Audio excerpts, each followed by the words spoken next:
أعوذ بالله من الشيطان الرجيم بسم الله الرحمن الرحیم یا ایھا الذین آمنوا اتقوا اللہ، اے ایمان والو اللہ تعالیٰ سے ڈرو، حق تقاتہ جیسا کہ اس سے ڈرنے کا حق ہے، ولا تموتن الا وانتم مسلمون، اور نہ تمہیں موت آئے نہ تم مرنا مگر اس حال میں کہ تم مسلمان ہو جاؤ، یعنی فرمانبرداری کی حالت میں تمہیں موت آنی چاہیے۔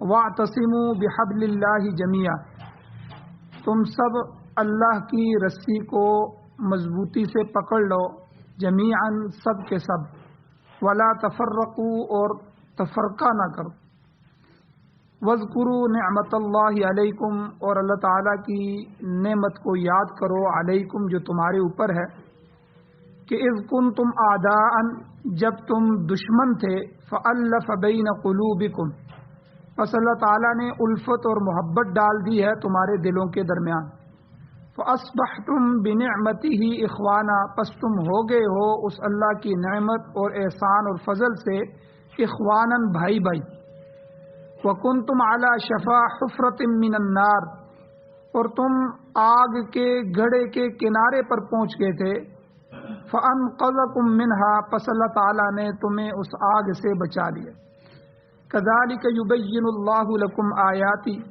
اسی طرح اللہ تعالیٰ بیان کرتے ہیں تمہارے لیے اپنی آیتیں، لعلکم تہتدون تاکہ تم ہدایت پا جاؤ۔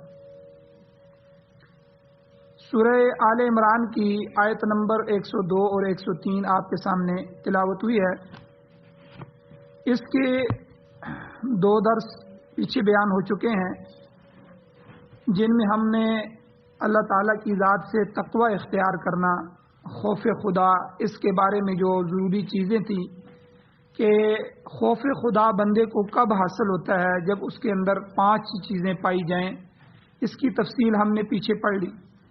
اسی طرح تقوی کے درجات ہیں، تو ان میں سے ادنا درجہ اور اعلیٰ درجہ، یہ 2 درجے میں نے بیان کر دیے تھے کہ کم از کم ادنا درجہ تقوی کا یہ ہے کہ کفر، شرک اور عقیدے کی جو برائی ہے، بد عقیدگی، اس سے انسان بچ جائے، اور اعلیٰ درجہ یہ ہے کہ ایمان کے ساتھ انسان نیک اعمال بھی کرتا رہے، گناہوں سے بچتا رہے۔ اس کی مزید تفصیل بھی بیان ہو چکی ہے۔ اسی طرح اللہ نے فرمایا کہ خالی ڈرنا نہیں ہے بلکہ حق تقاتہ، ایسا ڈرو کہ جیسا اس سے ڈرنے کا حق ہے، یعنی حق ادا کر دو۔ حق تقاتہ کی تفسیر کیا ہے، اس کے بارے میں کل کے درس میں بیان ہوا تھا۔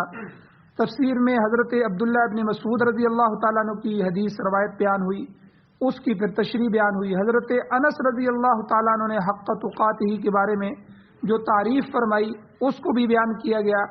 اسی طرح جو ہے حضرت عبداللہ ابن عمر ابن العاص رضی اللہ تعالیٰ عنہ نے تقوی اور حق تقاتہ کی جو تفسیر بیان فرمائی، یہ کل بیان ہو گئی۔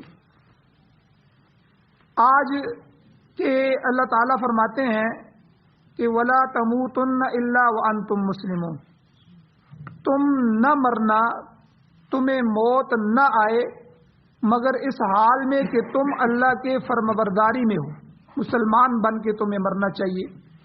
تو یہاں ایک سوال پیدا ہوتا ہے کہ کسی شخص کی موت تو غیر اختیاری ہے، اس کے اپنے اختیار میں تو نہیں ہے کہ وہ خود جب بھی چاہے اس کو موت آ جائے، اور دنیا میں تو ویسے بھی کوئی نہیں چاہتا کہ میں مر جاؤں۔ تو اب اللہ نے یہاں خود مخاطب کر کے کہا کہ ولا تموتن، تم نہ مرنا مگر اس حال میں۔ تو اس آیت کا کیا مطلب ہے؟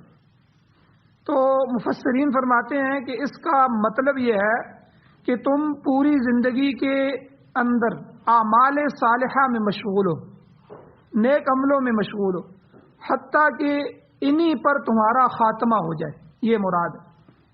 یعنی اگر ایسا ہو گیا، ایمان قائم رہا اور اسی پر خاتمہ ہو گیا، تو یہ بات یقینی ہے کہ آپ کی نجات ہو جائے، میری نجات ہو جائے۔ حضور علیہ الصلوۃ والسلام کا ارشاد گرامی ہے، حدیث میں آتا ہے، حضور نے فرمایا کہ من مات علیہ یبعث علیہ، کہ یعنی جو آدمی، جو کوئی بھی جس عقیدے اور جس عمل پر مرے گا اسی پر قیامت کو اٹھایا جائے گا۔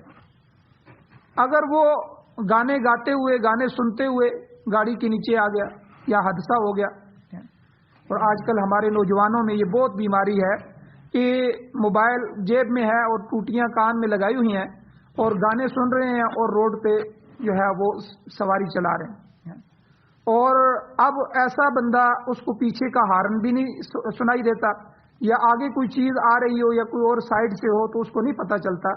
حالانکہ ڈرائیونگ کے دوران عام طور پر 2 منٹ کے لیے بھی کال سننا منع ہے۔ اس کی وجہ یہ ہے کہ آدمی کا دھیان اس بات کی طرف چلا جاتا ہے۔ ڈرائیونگ کے دوران اس کے اصولوں میں ہے کہ گاڑی کو چلایا جائے، آگے پیچھے دائیں بائیں دیکھا جائے، کیونکہ گاڑی چلاتے ہوئے جو ہے ہر طرف نظر رکھنا ضروری ہوتا ہے۔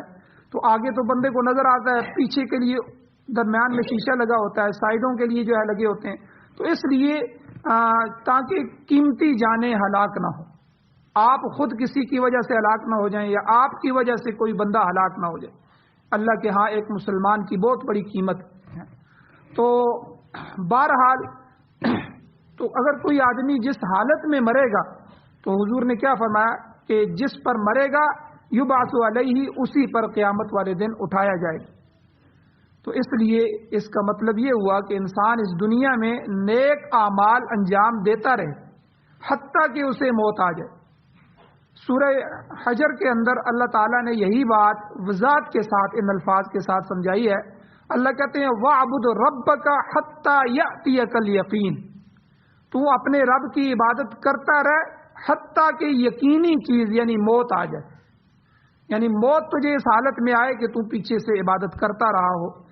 اور وَلَا تَمُوتُنَّ إِلَّا وَأَنْتُمْ مُسْلِمُونَ کا مطلب یہی ہوا کہ تم زندگی بھر نیک کاموں میں لگے رہو، کیونکہ پتہ نہیں موت کس وقت آ جائے۔ ایک آدمی یہاں بیٹھا ہے، کوئی پتہ نہیں کہ اگلے لمحے آج کا دن بھی وہ پوری طرح گزار سکتا ہے کہ نہیں۔ تو موت بہرحال آنی ہے، تو بہر صورت وہ اسلام کی حالت میں آنی چاہیے تاکہ حشر کو اسلام ہی کے عقیدے اور عمل پر دوبارہ اٹھایا جائے۔ تو ہمارے سامنے بے شمار مثالیں ایسی ہیں کہ ہم خود کہتے ہیں جو ہے یہ تو ہم رات ہم بیٹھے ہوئے تھے، کوئی مسئلہ نہیں تھا، کوئی پریشانی نہیں تھی، گھر والے کہتے ہیں میرے ساتھ سویا تھا، رات کو باتیں کر رہے تھے، صبح فلاں جگہ جانا تھا، تو اچانک موت کا وقت اللہ نے مقرر کیا، ہماری آنکھوں سے پوشیدہ رکھتی ہے۔ تو ہمیں حکم یہ دیا ہے کہ آپ نے مرنا اس حال میں ہے کہ آپ کے عمل ٹھیک ہوں۔ اور آگے اللہ نے فرمایا کہ وَاعْتَصِمُوا بِحَبْلِ اللَّهِ جَمِيعًا، حبل اللہ، اللہ کی رسی، اللہ کی رسی کو مضبوطی سے پکڑو، جمیعاً تم سارے کے سارے مل کر مضبوطی سے پکڑو۔ اب یہ حبل اللہ سے کیا مراد ہے، یعنی اللہ کی رسی سے کیا مراد ہے؟ مفسرین فرماتے ہیں اللہ کی رسی سے مراد قرآن پاک۔ تو ترمذی شریف کی حدیث بھی ہے، حضرت علی رضی اللہ تعالیٰ عنہ سے روایت ہے کہ حضور نبی کریم صلی اللہ علیہ وسلم نے فرمایا لوگوں یاد رکھو انما ستکون فتنہ، ان قریب تمہارے اندر ایک بڑا فتنہ آنے والا ہے، بڑی آزمائش آنے والی۔ حضرت علی کی روایت ہے، حضرت علی فرماتے ہیں کہ میں بیٹھا ہوا تھا، میں نے حضور سے عرض کیا، پوچھا مل مخرج منہا یا رسول اللہ، اے اللہ کے رسول اس فتنے سے بچ نکلنے کا کیا ذریعہ ہے، آخر ہم اس سے کیسے بچیں گے؟ یہ بھی صحابہ کا ہمارے اوپر احسان ہے، جب بھی حضور نے کوئی بات بیان فرمائی تو انہوں نے اس کی تفصیل پوچھی تاکہ امت کو بھی پتہ چل جائے۔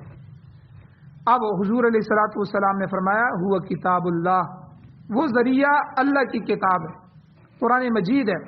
اور 3 چیزیں حضور نے ارشاد فرمائی اس حدیث میں کہ کتاب اللہ کیوں ہے، کہ فیہ نباء من قبلکم، جس میں تم سے پہلی امتوں کے واقعات ہیں، وخبر ما بعدکم، تمہارے بعد آنے والی اطلاعیں اللہ نے اس میں دے دی ہیں، وحکم ما بینکم، اور اس میں زندگی میں پیش آنے والے معاملات کے متعلق واضح احکام اللہ نے بیان فرما دی۔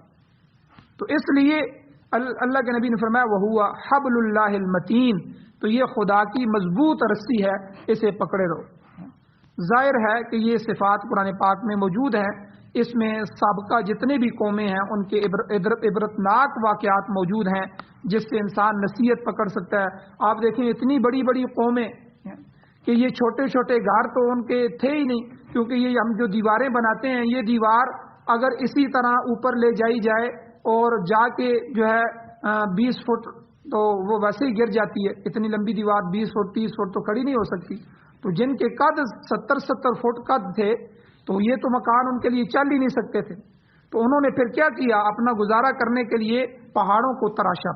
آپ قوم عاد, قوم سمود بڑے بڑے پہاڑ تراش کے اندر اپنے گھر بنائے. آج بھی وہ نشانیاں جو ہے یمن کی طرف اور ان ملکوں کی طرف جہاں یہ قومیں تھیں, تو وہاں آج بھی قوم عاد, قوم سمود, جن کے قصے, جن کے واقعات اللہ تعالیٰ نے بیان فرمائے ہیں, ان کے جو لمبے لمبے قد تھے, تو آدمی کھڑا ہوتا ہے تو وہ 90 فٹ کا دروازہ ہے. آپ حضرات نے دیکھا ہوگا ویڈیو وغیرہ میں. تو یعنی اتنے بڑے بڑے جو ہے انہوں نے پہاڑوں کے اندر اپنے گھر تراشے. تو اللہ جل شانہ کا جب عذاب آیا تو اللہ نے کسی پر ہوا بھیجی. ہوا ایسی آئی کہ اس نے ان گھروں سے نکال کے ان کو آسمان پر لے گئی اور وہاں سے پٹخ پٹخ کے نیچے زمین پر مارا. اللہ نے ان کو ہلاک کیا. قرآن کہتا ہے کہ وہ ایسے پڑے ہوئے تھے جیسے کھجور کے خوشے پڑے ہوتے ہیں. کھجور کے تنا, لمبا تنا پڑا ہوتا ہے, ایسے لمبے, کوئی ادھر پڑا ہوا ہے, کوئی ادھر پڑا ہوا ہے. اللہ نے ہلاک کر دیا. اور قوم صالح جو ہے ان کا واقعات دیکھیں کس طرح اللہ نے آسمان سے آگ برسائی. اور قوم لوط کے واقعات ہیں کہ ان کے اندر لواطت کی بیماری تھی, ٹھیک ہے, مردوں کے ساتھ جو فعل ہوتے ہیں گندگی کے, تو اللہ تعالیٰ نے ان پر کیسا عذاب بھیجا کہ جبرائیل علیہ السلام کو بھیجا. انہوں نے اس زمین کے ٹکڑے کو جس پر وہ قوم بستی تھی نیچے اپنے پر سے اٹھایا, پوری زمین کو اٹھا کر آسمان پر لے گئے اور وہاں سے اس کو الٹا کر دیا. اب وہ لوگ نیچے آئے, اوپر زمین جو ہے اوپر آ گئی اور اوپر سے پھر پتھروں کی بارش اللہ نے کی, آسمان سے پتھر برسے ان پر. تو ایسے ایسے واقعات اللہ کے نبی نے فرمایا کہ تمہارے لیے عبرت ہے, قرآن کو پکڑو گے تو صحیح راستے پر چلتے رہو گے. تو اس میں فیہ نباء من قبلکم, تم سے پہلے لوگوں کے عبرتناک واقعات ہیں اللہ کی طرف سے تاکہ تم نصیحت پکڑو. اور دوسرے مقام پر اللہ نے فرمایا لقد کان فی قصصہم عبرۃ لأولی الالباب, اے لوگوں اس میں صاحب عقل, صاحب بصیرت لوگوں کے لیے عبرت کا سامان ہے. جس کو اللہ نے عقل دی ہے تھوڑا سا سوچے گا, اس عقل سے وہ فائدہ اٹھائے گا, وہ نجات کی طرف, ہدایت کی طرف چلا جائے گا. اور دوسری بات حضور نے فرمائی بعد میں آنے والے لوگوں کی اطلاعات موجود ہیں. موت ہے, قبر ہے, برزخ کے حالات کیا ہیں, حشر کے حالات کیا ہوں گے, آگے دوزخ کیا ہے, جنت کیا ہے, جہنم کیا ہے, فرشتے کیا ہیں, ٹھیک ہے, یہ سارے بعد کے آنے والے حالات ہیں. اللہ نے یہ بعد کے آنے والے حالات بھی قرآن مجید میں پوری اطلاعات کے ساتھ اللہ نے بیان فرمایا. اور تیسری چیز اللہ کے نبی نے فرمایا وَحُکْمُ مَا بَيْنَكُمْ, تمہارے درمیان پوری زندگی کے گزارنے کے لیے ہر گوشے پر جو احکام چاہیے تھے اللہ تعالیٰ نے وہ احکام تمہارے قرآن مجید میں بیان فرمائے. انسان کی ہر مرحلے پر اللہ نے رہنمائی فرمائی ہے قرآن مجید کے ذریعے. اوامر اور نواہی, امر اللہ نے کیا دیا ہے, روکا کس سے ہے, امر اور نہی, ان دونوں کی تفصیل پوری کی پوری قرآن مجید میں موجود ہے, جن کے مطابق زندگی بسر کر کے انسان دائمی نجات حاصل کر سکتا ہے. تو الغرض کہنے کا مطلب یہ ہے, یہ قرآن پاک ہی ہے جسے حبل اللہ کا لقب دیا گیا کہ اللہ کا لقب جو ہے اللہ کی رسی. حضرت عبداللہ ابن مسعود رضی اللہ تعالیٰ عنہ کی روایت موجود ہے, حدیث ہے, کہتے ہیں کہ کتاب اللہ حبل اللہ الممدود من السماء الى الارض, قرآن پاک اللہ تعالیٰ کی کتاب ہی حبل اللہ ہے جسے آسمان سے زمین تک لمبا کیا گیا ہے. الممدود من السماء الى الارض, آسمان سے لٹکایا گیا ہے نیچے زمین تک. گویا کہ یہ پیغامات کا ایک تسلسل ہے, اوپر سے وہی آتی رہی. حضور علیہ الصلوۃ والسلام کی پوری زندگی 23 سالہ زندگی میں پورا قرآن نازل ہوا. جہاں جہاں جس حکم کی ضرورت آئی, ابھی بے پردگی تھی اور جو چل رہے ہیں صحابہ کے درمیان, پھر اچانک کسی ہجری میں جو ہے وہ پردے کا حکم آ گیا. سب صحابیات نے فوراً پردہ کر دیا. جہاں جہاں جس نے گلی میں آیت سنی گلی میں پردہ کر دیا. پہلے شراب چلتا رہا, ٹھیک ہے, ساتھ نمازیں بھی, ہر چیز چلتی رہی. تو 3 کیٹیگریوں کے اندر پیچھے بیان ہوا ہے. اللہ جل شانہ نے شراب کو حرام کیا. پھر شراب کے مٹکے اس طرح مدینہ کے اندر بہ رہے تھے کہ جس طرح سیلاب بہتا ہے, پانی بہ رہا نالیوں میں. توڑ دیے ہر چیز, وہ برتن توڑ دیے جس میں شراب پیتے تھے. اور اسی طرح جو حکم آیا صحابہ اکرام نے فوراً لبیک کہی. اور 23 سال میں اس قرآن مجید نے اتر کر ہر مرحلے میں ان کو پورا انسان بنا دیا, اور ان کی دائمی نجات کے لیے قرآن کافی ہو. تو یہ وہ رسی ہے جس کے بارے میں عبداللہ ابن مسعود رضی اللہ تعالیٰ عنہ فرماتے ہیں کہ اللہ نے اس کو آسمان سے زمین تک لٹکایا ہوا ہے، گویا کہ ایک طرح کی یہ رسی ہے، وہی جو قرآن کو پکڑے گا وہی چڑھ کے آسمان پر اللہ کے پاس پہنچ جائے گا۔ اور قرآن پاک لوح محفوظ بیت العزت سے دنیا میں حضور پر نازل کیا گیا۔ اسی طرح عبداللہ ابن مسعود رضی اللہ تعالیٰ عنہ کی ایک اور حدیث بھی موجود ہے کہ حضور علیہ السلام نے فرمایا القرآن و حبل اللہ المتین، یہ قرآن پاک اللہ کی مضبوط رسی ہے، والنور المبین، یہ روشنی دینے والا نور ہے، ایسا نور ہے کہ جس نے پوری دنیا کو روشن کر دیا۔ جن کی زندگیوں میں قرآن آیا آپ دیکھیں ان میں اور قرآن نہ ماننے والوں کے درمیان آپ خود فرق دیکھ سکتے ہیں کہ ان کے درمیان فرق کیا ہے۔ اور اللہ کے نبی نے فرمایا وَأَنزَلْنَا إِلَيْكُمْ نُورًا مُبِينًا، قرآن مجید میں اللہ نے فرمایا کہ ہم نے واضح طور پر بیان کرنے والا نور تمہاری طرف اتارا ہے، یعنی قرآن مجید کو خود قرآن مجید میں اللہ نے نور فرمایا، یہ ایک نور ہے جو اللہ نے تمہارے اوپر اتارا۔ اور قرآن پاک کے متعلق اللہ نے یہ بھی فرمایا هو شفاء نافع، یہ نفع پہنچانے والی شفا ہے، فیہ ہدی و شفا، اس میں ہدایت ہے اور تمام روحانی امراض کی شفا ہے۔ جو کوئی قرآن پاک پر عمل پیرا ہوگا روحانی طور پر صحت یاب ہوگا۔ اور قرآن پاک کے بارے میں فرمایا حضور نے عصمۃ لمن تمسک بہ، جو اس کو مضبوطی سے تھام لے گا یہ اس کے لیے گمراہی اور دوزخ سے بچاؤ کا ذریعہ ہوگا۔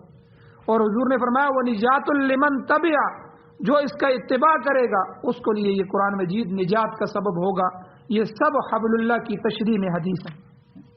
اور مسلم شریف میں ایک حدیث ہے، حضرت ابو ہریرہ رضی اللہ تعالیٰ عنہ کی روایت موجود ہے کہ حضور علیہ الصلوۃ والسلام نے فرمایا لوگو ان اللہ یرضی لکم ثلاثا، اللہ تعالیٰ تمہارے لیے 3 چیزوں کو پسند فرماتا ہے اور 3 چیزوں سے نفرت کرتا ہے، یعنی 3 چیزیں اللہ تمہارے لیے پسند کرتا ہے تم اس کو کرو، اور 3 چیزوں کو ناپسند کرتا ہے۔ اب فرمایا کہ وہ پسندیدہ 3 چیزیں کیا ہے؟ ایک یہ کہ ان تعبدوہ، اللہ چاہتا ہے کہ تم اس کی عبادت کرو۔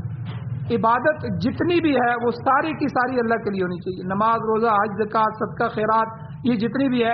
اس کے علاوہ تمنا، امید اور جو ہے جتنی بھی عبادات کی قسمیں ہیں وہ سب کی سب اگر کوئی ذات اس کے لائق ہے وہ صرف اللہ کی ذات ہے، تو اس لیے عبادات اللہ کے لیے ہوں۔ ان تعبدوہ، حضور نے فرمایا ایک چیز تو اللہ پسند کرتے ہیں کہ تم اس کی عبادت کرو، اور دوسری چیز اللہ چاہتے ہیں ولا تشرکوا بہ شیئا، اس کے ساتھ کسی کو شریک نہ بناؤ۔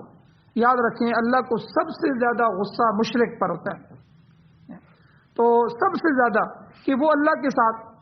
اب میں ایک مثال کے طور پر تو فخر نہیں کرنا چاہیے، میں ایک عالم ہوں، میرا مسلح ہے، ٹھیک ہے، یہاں ایک بندہ داڑھی منڈے کو کھڑا کر دے، میں 1 منٹ کے لیے لیٹ ہوا تو اس کی داڑھی نہیں ہے، کیونکہ یہ تقاضا نہیں ہے نماز کے لیے، وہ آگے نماز پڑھائے تو مجھے غصہ آئے گا، اس کو امام کے برابر کر رہے تو چلو یہاں تو چل جائے گا، آخر وہ مسلمان ہے، پڑھا دی، چلو مکروہ ہو جائے گی، نماز ہو جائے گی، کچھ بھی مزہ۔ لیکن اللہ کے مقابلے میں ایک بندے کو اٹھا کے یا ایک اپنے بت کو اٹھا کے اللہ کے مقابلے لے جانا، جیسے اللہ حاجتیں پوری کرتا ہے یہ بھی پوری کر رہا ہے، ایک نبی کو اٹھا کے اس کے مقابلے میں لے جانا، نبی تو اللہ کے عبدہ و رسول، اس کے بندے اور اس کے رسول ہوتے ہیں، اس کی مخلوق ہے، بندوں میں سے سب سے معزز ترین ہوتے ہیں۔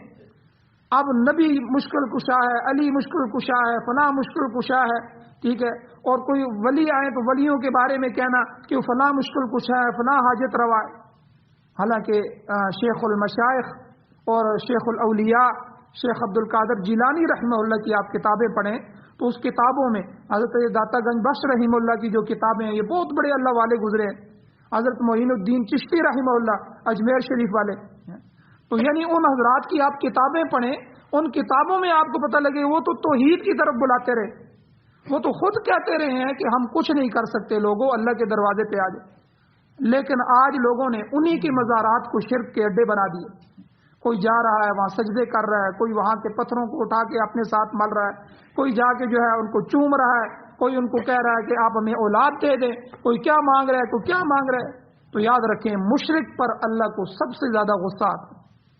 تو اس لیے یہاں حضور نے فرمایا اللہ تمہارے لیے 3 چیزیں پسند فرماتے ہیں، ان میں سے ایک چیز یہ کہ عبادت صرف اللہ کے لیے خالص کرو، اللہ کی ذات کے علاوہ کوئی بڑھائی کے لائق نہیں، کوئی حاجت روا نہیں، کوئی مشکل کشا نہیں، کوئی دینے والا نہیں، کوئی نفع دینے والا نہیں، کوئی نقصان کرنے والا نہیں ہے.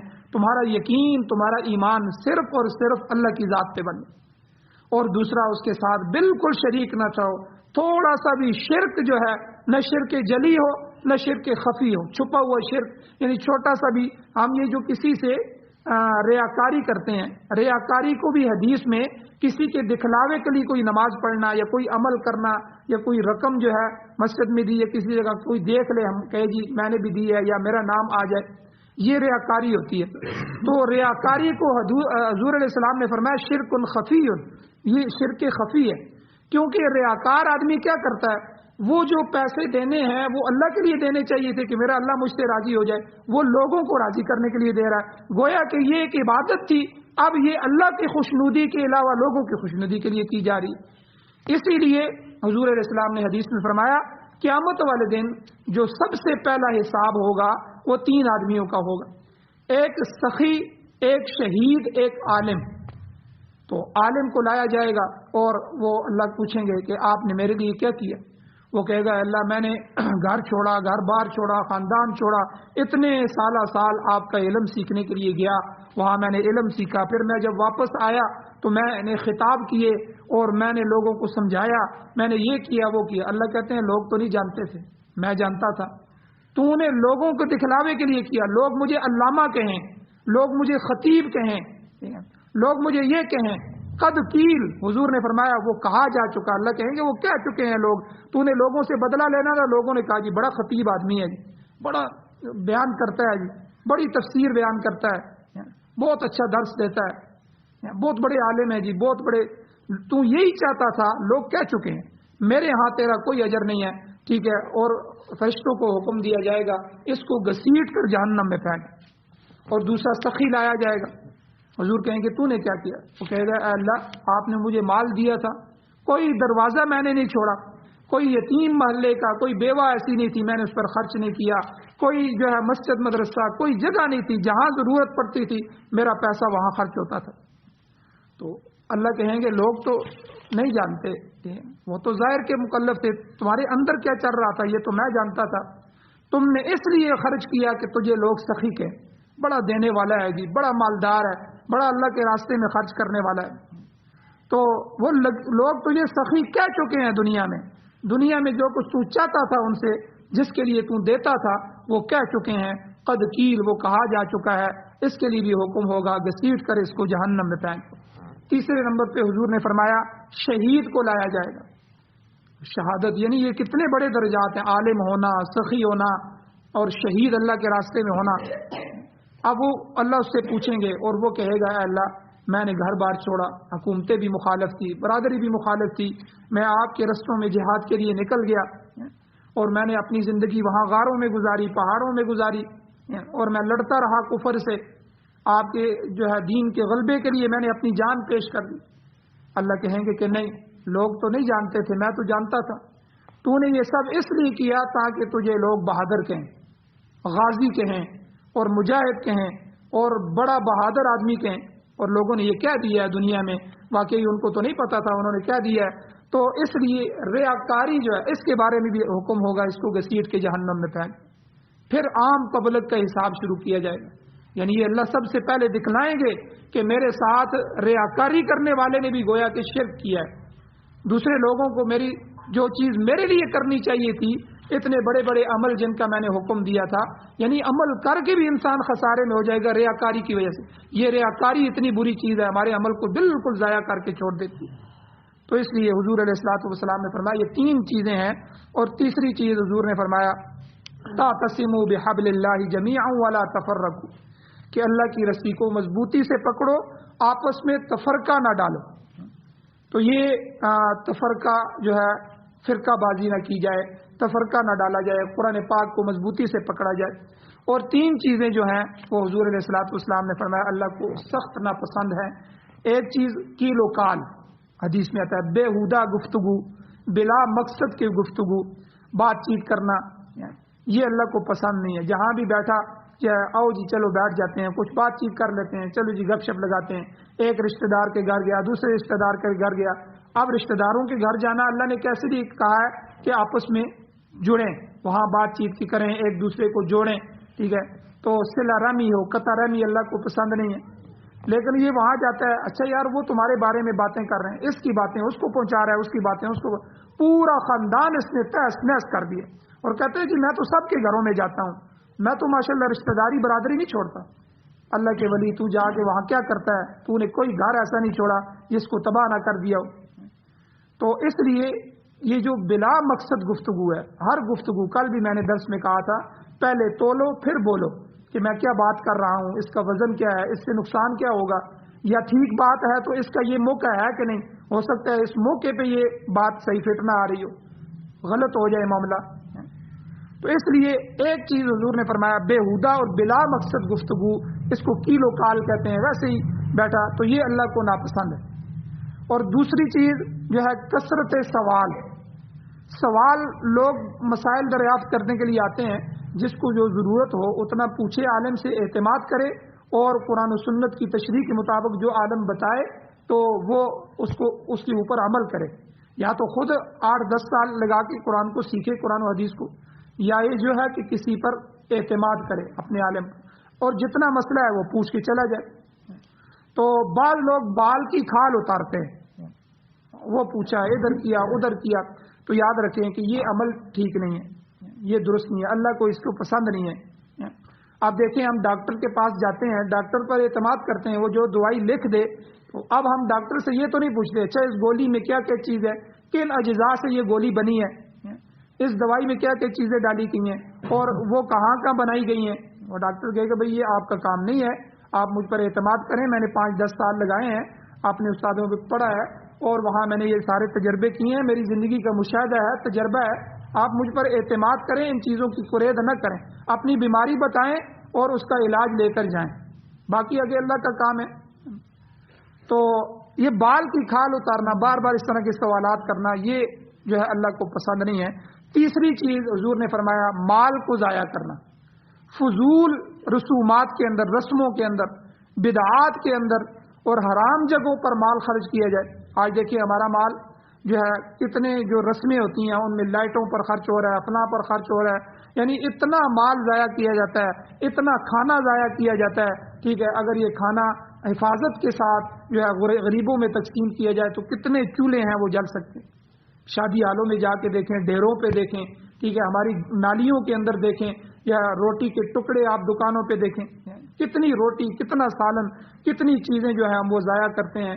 جو ہے ٹنوں کے حساب سے یہ خوراک اگر حساب سے پیک ہو کے جو ہے جو شام کو تقسیم ہو جائے بچوں کو، تو کتنے رات کو ایسے گرانے ہیں جو فاقوں پر جو ہے زندگی گزار رہے ہوتے ہیں، ان کے گھر کے چولہے جو ہیں وہ جل سکتے ہیں. تو اضاعت المال، مال کو ضائع کرنا یہ اللہ کو پسند نہیں ہے.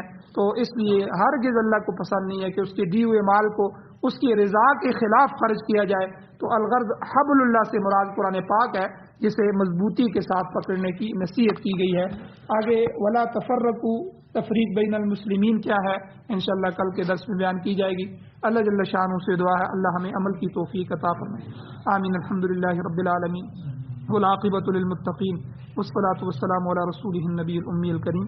یا اللہ ہماری کمیوں کوتاہیوں کو معاف فرمائیے، درگزر فرمائیے، صغیرہ کبیرہ گناہوں کو معاف فرمائیے. یا اللہ توحید والی زندگی نصیب فرمائیے. یا اللہ شرک اور شرک کے شائبوں سے بھی محفوظ فرمائیے. یا اللہ ہمارے ایمان کی حفاظت فرمائیے. یا اللہ قرآن و سنت کو سننے، سمجھنے، اس پر عمل کرنے اور اس کی اشاعت کرنے کی توفیق عطا فرمائیے. یا اللہ ہم سب کا خاتمہ ایمان پر فرمائیے، سعادت والی زندگی اور شہادت والی موت نصیب فرمائیے. یا اللہ جو چیزیں آپ کو پسند ہیں یا اللہ اپنے پسندیدہ دین اور احکامات پر عمل کرنے کی توفیق عطا فرمائیے. یا اللہ اپنی ناپسندیدہ چیزوں سے ہمیں محفوظ فرمائیے، اپنی رضا نصیب فرمائیے، اپنی ناراضگی سے محفوظ فرمائیے. یا اللہ ہماری حاضرین مجلس کی، سامعین کی جتنی بھی یا اللہ جائز حاجات ہیں غیب کو خزانوں سے پورا فرمائیے. جو بیمار ہیں ان کو شفا عطا فرمائیے، جو ایمان کی حالت سے اس دنیا سے جا چکے ہیں ان سب کی بخشش فرمائیے. صلی اللہ تعالی علی خیر خلقہ محمد وآلہ وصحبہ اجمعین برحمتک یا